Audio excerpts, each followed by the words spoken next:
Hi friends. आज हम लोग देखेंगे earning report Y N Y and Q to Q basis पे अर्निंग रिपोर्ट कैसे हम लोग देखते हैं। और किसी भी अर्निंग रिपोर्ट का चूँकि सेशन अभी हम लोगों को शुरू होने वाला है, चूँकि फोर्थ क्वार्टर के हम लोगों के बहुत सारे अर्निंग रिपोर्ट आने वाले हैं। तो फ्रेंड्स, इसको आप ज़रूर से समझिए कि अर्निंग रिपोर्ट को एनालाइज कैसे करते हैं, चाहे क्वार्टर टू क्वार्टर का अर्निंग हो, क्यू फोर का अर्निंग हो, जो कि क्यू फोर का अर्निंग हमारा सर्टिफाइड अर्निंग होता है और इसमें थर्ड पार्टी के थ्रू वेरीफाई होता है। जैसा कि देख सकते हैं, किसी भी क्लास के स्टूडेंट्स का जब हम लोगों का रिजल्ट आता है, वो इसी कंपनी का ही हम लोगों की अर्निंग आती है। तो जैसे कि हम लोगों का क्वार्टरली एग्ज़ाम होता है या हाफ ईयरली एग्ज़ाम होता है, उसी तरह कंपनियों के काम का पूरा लेखा जोखा हम लोगों को क्वार्टरली मिलता है। हर 3 महीने में मिलता है, तो साल में हमारे 4 क्वार्टरली रिजल्ट हो सकते हैं। तो Q1, Q2 and Q3 and Q4। तो इस तरीके से हम लोग को देखने को मिलता है।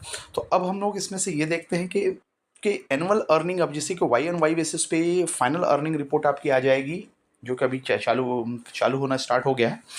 तो उस हिसाब से हम लोग अर्निंग रिपोर्ट जब आएगी तो हम स्टॉक का एनालिसिस कैसे करेंगे और उसमें से स्टॉक्स को हम कैसे देखेंगे, इसकी अर्निंग रिपोर्ट को रिव्यू किस तरह किया जाए। तो चलिए फ्रेंड्स, इस हिसाब से हम लोग देखते हैं। तो अर्निंग में सबसे पहले हम लोगों की ग्रोथ के बारे में बात करते हैं, उसकी रेवेन्यू ग्रोथ, जिसको हम सेल्स ग्रोथ भी कहते हैं। जैसे कि ऑलरेडी हमने अपने फंडामेंटल एनालिसिस में बताया कि रेवेन्यू ग्रोथ कैसे चेक होती है। तो रेवेन्यू ग्रोथ में हम लोगों को देखना है क्या है कि कंपनी की sales year on quarter to quarter basis पे ग्रो कर रहा है कि नहीं हो रहा है। यानी पिछले ईयर ऑन ईयर बेसिस पे अगर देखा जाए, 2025 के फाइनेंशियल ईयर मार्च का अगर अर्निंग अगर अप्रैल में आ रहा है, तो Q4 का अर्निंग 2025 और Q4 का अर्निंग 2024, तो ये दोनों को कंपैरिजन करेंगे तो हमारा Q4 के अर्निंग के कंपैरिजन में ग्रोथ दिख जाएगा। और Q4 का Q3 से अर्निंग का कंपैरिजन करेंगे तो ये इस तरह से हमारा क्वार्टर टू क्वार्टर की अर्निंग दिख जाएगी। तो ओवरऑल सिनारियो पे ये कहना है कि दोनों की अर्निंग में हमारी कंसिस्टेंट ग्रोथ मिल रही है कि नहीं, मतलब उसमें परसेंटेज वाइज क्या पोटेंशियल दिख रहा है, क्या इंक्रीमेंटल ग्रोथ क्या आ रहा है। उस हिसाब से हम लोग को ग्रोथ को देखते हैं। इसी के लिए हमको टॉप लाइन ग्रोथ बोलते हैं, जैसे ऑलवेज। तो ये हम लोगों को हर अर्निंग रिपोर्ट में एनालाइज करना रहता है। नेक्स्ट पॉइंट है हमारा कि उस अर्निंग के साथ साथ हमारा ईपीएस के अंदर ग्रोथ हो रहा है कि नहीं, अर्निंग पर शेयर। हम लोग एज ए शेयर होल्डर्स, मुझे ईपीएस में ग्रोथ चाहिए, तो अर्निंग पर शेयर ग्रोथ है कि, और नेट इनकम में ग्रोथ हो रहा है कि नहीं, प्रॉफिट ग्रोथ हो रही है कि नहीं, तो प्रॉफिटेबिलिटी कंपनी है या नहीं। और year on quarter to quarter basis में प्रॉफिट में जो कम से कम हम ग्रोथ एक्सपेक्ट कर रहे हैं 15% या 10%, जो उससे मोर देन दैट, तो वो मुझे ग्रोथ मिल रहा है कि नहीं मिल रहा है अपने स्टॉक्स में। उस तरीके से हम रिपोर्ट के थ्रू ये देख करके एनालाइज करते हैं। उस तरीके से हमको बॉटम लाइन ग्रोथ दिखा जाए तो देखा जाए, देख बोले बॉटम लाइन ग्रोथ में क्या आता है, तो आपको प्रॉफिटेबल ग्रोथ आती है। तो प्रॉफिट ग्रोथ हो रहा है कि नहीं, ईपीएस ग्रोथ नहीं हो रहा है, that is called bottom line growth. तो इसमें हम लोग ईपीएस का भी देखते हैं, earning per share year on year basis पे क्या ग्रोथ हो रहा है और क्वार्टर टू क्वार्टर बेसिस पे क्या ग्रोथ होता है। इस हिसाब से हम लोग इसका एनालाइज करते हैं। थर्ड पॉइंट जो हम लोगों को अर्निंग रिपोर्ट में देखनी है, वो हमें देखना है कि कंपनी के जो ग्रॉस मार्जिन है, मार्जिन सेक्टर कैसा कर रहा है काम। जो भी बिजनेस कर रहे हैं उसमें हमारे में मार्जिन है कि नहीं, ग्रॉस मार्जिन क्या आ रहा है, ऑपरेटिंग प्रॉफिट मार्जिन क्या आ रहा है, और सब कुछ काट छाट के नेट मार्जिन क्या आ रहा है। तो नेट मार्जिन बिजनेस में 10% या 15% जो हम लोग मान के चल रहे हैं कि हमको किसी भी बिजनेस में मिलनी चाहिए, वो हमारे स्टॉक्स प्राइस के अंदर मिल रहा है या नहीं मिल रहा है। तो उसको हम लोगों को एनालाइज करने के लिए देखना पड़ता है कि हमारा gross margin, operating profit margin और नेट मार्जिन क्या आ रहा है। जब देखेंगे मार्जिन के पीछे हम लोग क्यों बात करते हैं, तो मार्जिन के ऊपर हम लोग बात करने के एक ही फैक्ट काम करता है कि अगर मार्जिन कंपनी की इंप्रूव हो रही है तो क्या होगा, तो कॉस्ट कंपनी कंट्रोल कर रही है, बेटर प्राइसिंग कर रही है और अपने परफॉर्मेंस अच्छे सुधार रही है, तो इफिशिएंसी आपकी बढ़ रही है। इस हिसाब से हम लोग को मार्जिन चेक करना होता है। अगर मार्जिन में फॉल हो रहा है तो कॉस्ट कहीं ना कहीं आपका राइज हो जाएगा और आपको इसमें प्राइसिंग प्राइसिंग प्रेशर आ जाएगा कि आपको प्राइस को डाउन करना पड़े अगर मार्जिन इंटैक्ट हो रही है। तो आप ये दोनों कंडीशन में, इसलिए मार्जिन को बहुत इंपॉर्टेंस आपको स्टॉक एनालिसिस में बोले और या अर्निंग रिपोर्ट में बोले, हम लोग को देखना पड़ता है कि पहले से मार्जिन क्या थी और अभी आपके पास में मार्जिन क्या आ रही है बिजनेस में। चलिए, यहाँ तक के सेशन में आपने देखा, टॉप लाइन ग्रोथ देख लिया, बॉटम लाइन ग्रोथ देख लिया। अगर क्वेश्चन किया जाए कि टॉप लाइन ग्रोथ हमारी, bottom line growth year on year Y और वाई ऑन वाई बेसिस पे क्वार्टर टू क्वार्टर में अगर थोड़ी कमज़ोर आ रही है और ईयर एन ईयर पे ठीक ठाक आ रही है, तो हम लोग क्या करेंगे?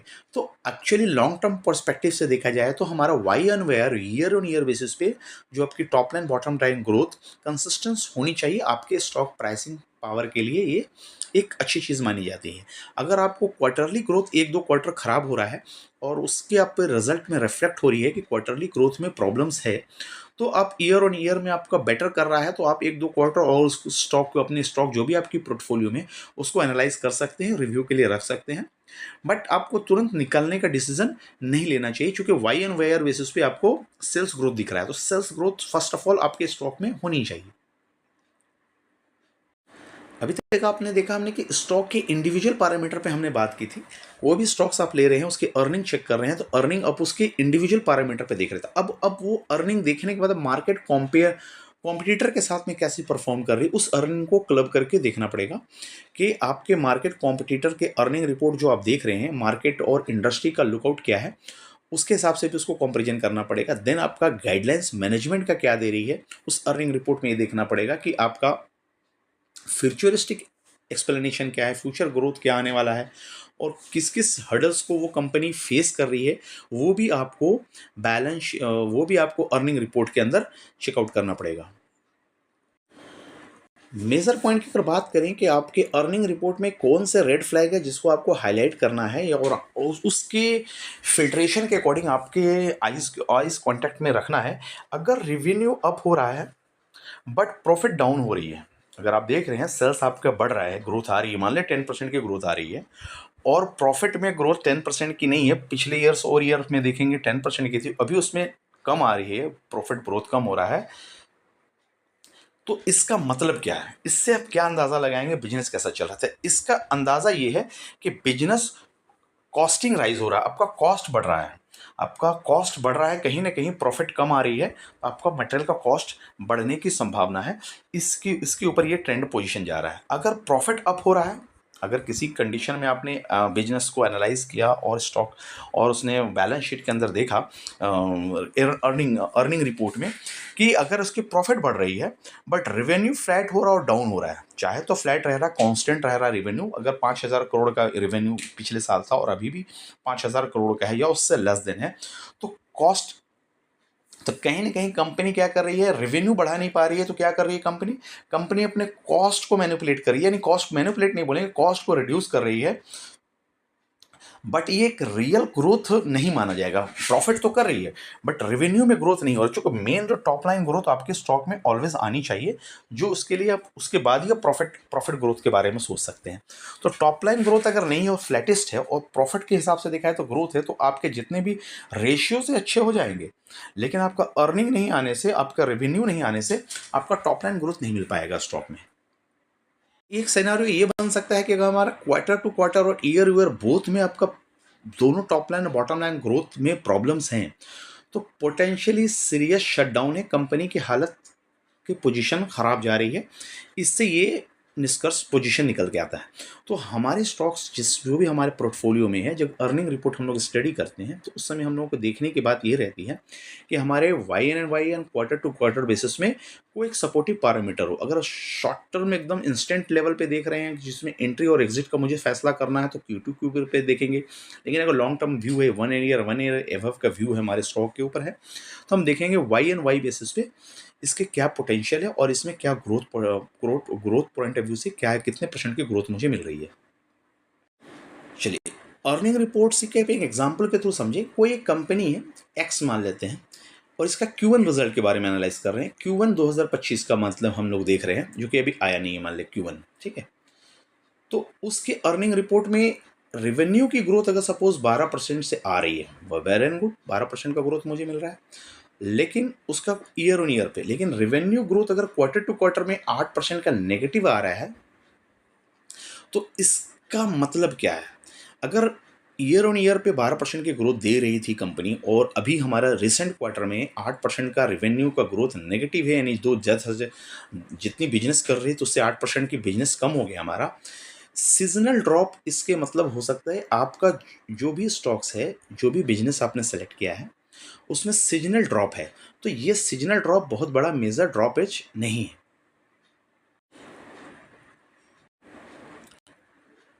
नेक्स्ट पॉइंट है, अगर ईपीएस ईपीएस ग्रोथ में देख रहे हैं, अर्निंग पर शेयर में ईयर ऑन ईयर में अगर सपोज किसी स्टॉक्स में 15% का ग्रोथ है, ठीक है, और ईयर ऑन ईयर बेसिस पे, तो ये क्या शो करता है, तो great profitable growth faster than sales.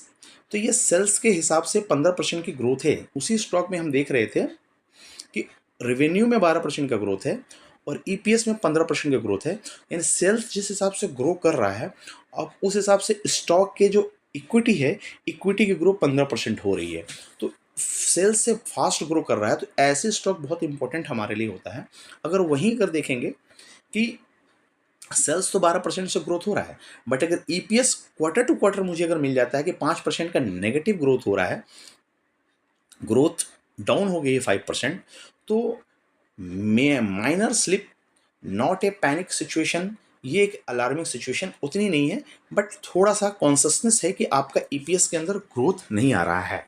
EPS negative एकदम नहीं है, ग्रोथ पोटेंशियल थोड़ी सी कम हुई है और क्वार्टर टू क्वार्टर बेसिस पे, तो उस हिसाब से इसको हम लोग रिव्यू कर सकते हैं। अब फाइनेंशियल रिपोर्ट में हम लोगों को क्या क्या चीज़ देखने को मिलता है, तो देख सकते हैं फ्रेंड्स, फाइनेंशियल रिपोर्ट किसी कंपनी की आती है, उस कंपनी के अंदर मुझे बैलेंस शीट देखने को मिलता है। तो बैलेंस शीट के अंदर हम लोग क्या चेक करेंगे, उसके अंदर एसेट, लायबिलिटी एंड इक्विटी का डेटा हम लोग देखना है। नेक्स्ट पॉइंट, उनके इनकम स्टेटमेंट देखनी है। इनकम स्टेटमेंट में रेवेन्यू जैसा हमने बताया, एक्सपेंसेस एंड प्रॉफिट, ये पैरामीटर को हम लोगों को चेक करना है उस बैलेंस शीट के अंदर। न थर्ड पॉइंट है cash flow. Cash flow statement क्या है, तो tracking the cash flow. Cash flow के अंदर इनफ्लो कैश और आउटफ्लो कैश का कॉम्बिनेशन देखना पड़ेगा, किस तरीके से आ रहा है। And operating, from the operation से कैश फ्लो कितना आ रहा है, इन्वेंट्री से कितना है, और फाइनेंसिंग से कितना है। तो कैश कहाँ कहाँ से जनरेट हो रहा है और कहाँ कहाँ से आपको आ रहा है, इस तरह का इनफ्लो और आउटफ्लो आपको बैलेंस शीट के अंदर चेक करनी है। एंड